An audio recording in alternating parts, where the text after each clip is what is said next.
Hello, welcome back to my channel. My name is Carly Stevens. I'm the author of the Tandyman Academy series, and this is English Nerd.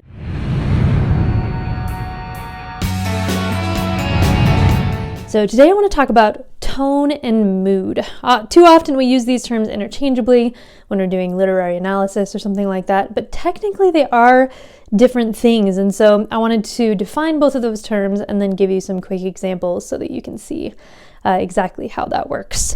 So starting off with tone. Tone is often the more important of the two terms. So tone is the narrator's attitude toward the topic.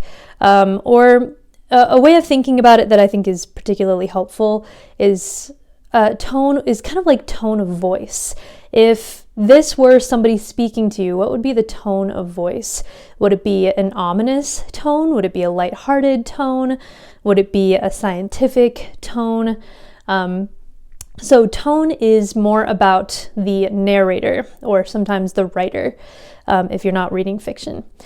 Mood, on the other hand, is related, but instead it's the attitude that's meant to be invoked in the reader. So mood is more of an expression of how the reader is feeling or is supposed to feel, and the tone is the way that the narrator is feeling. So those can coincide, those can be the same thing, but there are times when they're not going to be identical, or you'd use a separate word for tone than you would for mood. And so let me just give you an example.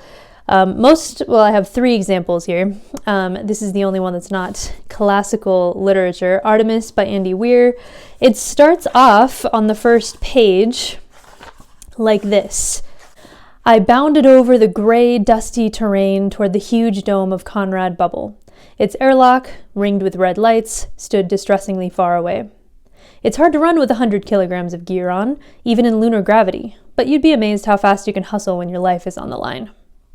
Besides just being a really great introduction, what we have here tone-wise is a couple of things. We have a tense tone. It's distressingly far away.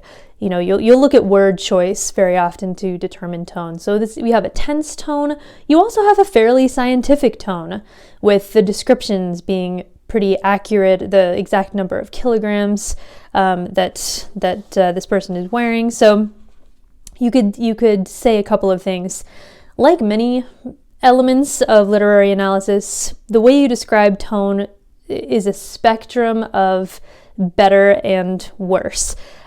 These things over here are better ways to describe tone, and then these are going to become more inaccurate as you go along. So in this, we could say, again, tense, scientific tone. As far as mood goes, the mood that we're supposed to invoke, you wouldn't have a scientific mood exactly. I'm not going to feel scientific reading this. I'm going to see that scientific tone, but I'm probably going to feel tense. So that would match up.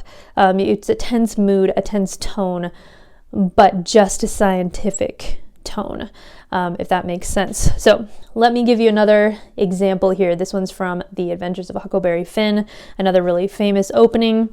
Obviously, there's tone and mood through everything, not just at the beginning, but you know how I like beginnings. If you've been around my channel for a while, it just tells you so much about the story. So the very famous opening of Huckleberry Finn goes, "You don't know about me without you've read a book by the name of The Adventures of Tom Sawyer, but that ain't no matter. That book was made by Mr. Mark Twain, and he told the truth, mainly. There was things which he stretched, but mainly he told the truth." So here we have a really informal tone. That is from the perspective of the narrator. He's being informal, he's being kind of funny. So we have a funny, informal tone. The mood would not be quite the same. It's there's a humorous kind of mood, like you can feel amused. But you see how you wouldn't necessarily use the same words. But normally when you're asked to write a literary analysis or really analyze literature, the tone is more important than the mood. What is the narrator's perspective? So there's another example. And then finally, my last example for today is going to come from Edgar Allan Poe, classic stories. The story I'm going to look at for today is The Mask of Red Death, because Edgar Allan Poe is always such a joy. So the first paragraph is all about the Red Death. The Red Death, he begins, had long devastated the country. No pestilence had ever been so fatal or so hideous. So just in the first couple sentences, we get a very ominous tone. I mean, you can imagine somebody telling you this story in a deep, ominous voice, and that's exactly the way we're meant to hear it. So we could say that it creates an unsettled mood. I feel unsettled because they have an ominous tone. But hopefully I've demonstrated the difference between the two.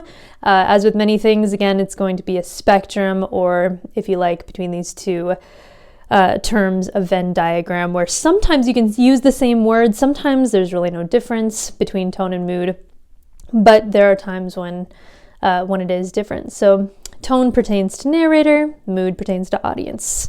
Hopefully this was helpful. Make sure to like this video if you like it, and don't forget to subscribe with more English nerdy goodness. All right, bye.